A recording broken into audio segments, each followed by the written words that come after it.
समझना। बहुत बार ये देखा,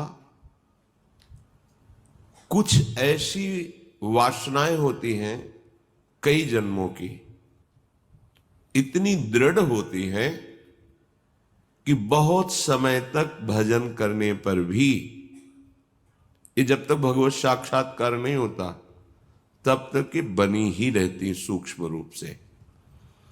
अगर इनको अवसर मिल जाए तो ये पूरा वृक्ष रूप हो जाएंगे। अंकुरण वृक्ष रूप बनना देर नहीं लगता इसमें। बहुत बार प्रयास करने पर वो वासना अपने द्वारा नष्ट नहीं की जा सकती, ये देखा है। उसके लिए गुरुदेव के चरणों में, आराध्य देव के चरणों में मन से बार बार त्राहिमाम बोलकर रोना पड़ता है। ये अंदर की बात कह रहे, आगे चल के देख लेना। आर्त भाव से रोना पड़ता है, प्रभु हार गया, क्या करूं, कैसे करूं।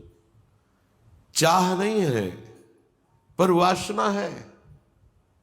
ये एक अजीब स्थिति साधन काल में देखी गई। मन से पूछ रहे तुम्हें चाह है? नहीं, पर अंदर वासना है।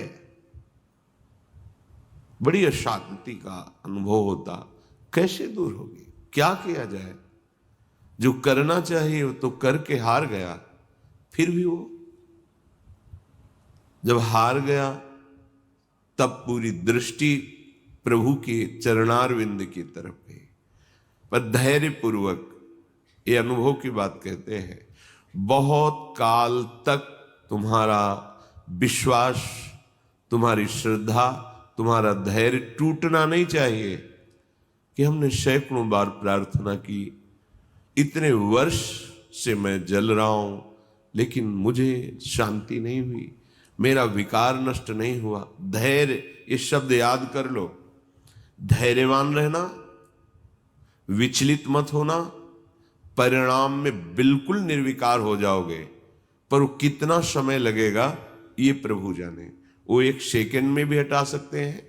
और अभिमान यदि गलित नहीं हुआ है तो कुछ समय भी लग सकता है, जलना पड़ेगा, अभिमान गलित होगा।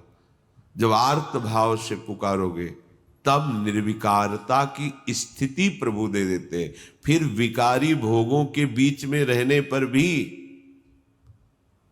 कोई विकार का खेल नहीं हो सकता, कोई भी इच्छा ही स्फुरित नहीं होगी, वासना ही नहीं है, चाह ही नहीं है। ये बहुत धैर्य से सुनो ना, ये उपासकों के लिए कह रहा हूं। आपके अंदर साधन भजन करते हुए वासना दिखाई देगी, आपको आकर्षण दिखाई देगा, उसमें दम नहीं है। वो तुम्हें परास्त नहीं कर सकती, केवल भयभीत करती रहेगी। वो भी हमारी शरणागति में बड़ी सहायक होती है, क्योंकि सब साधन करने पर अहम पुष्ट नहीं होने देती। क्या अभी देखो ये है ना, क्या अंदर से प्रश्न, क्या ये मलिन वृत्ति है ना, तो किस बात की साधना, क्या साधक हो। तो हे नाथ, अब मार्ग दूसरा नहीं, सहयोग किसी से नहीं, अपनी बात किसी से नहीं कहना। प्रार्थना है, समझ लीजिए, आंतरिक बात कह रहा हूं। अपनी स्थिति की बात किसी से नहीं कहना कि आपके हृदय में कौन सी वासना कितना स्फुरित हो रही, किसी से भी नहीं, किसी से भी नहीं। और धैर्यवान रहना, विचलित मत हो जाना। उस वासना को बढ़ावा देने वाली कोई भी दृष्टि, वार्ता, चेष्टा मत करना। और कितना भी समय लग जाए, अपनी आस्तिकता नहीं हटनी चाहिए, विश्वास नहीं हटना चाहिए। बिल्कुल निर्विकार हो जाओगे, बिल्कुल। यह गुण साधन ते नहीं हुई, तुम्हारी कृपा पाओ कोई कोई।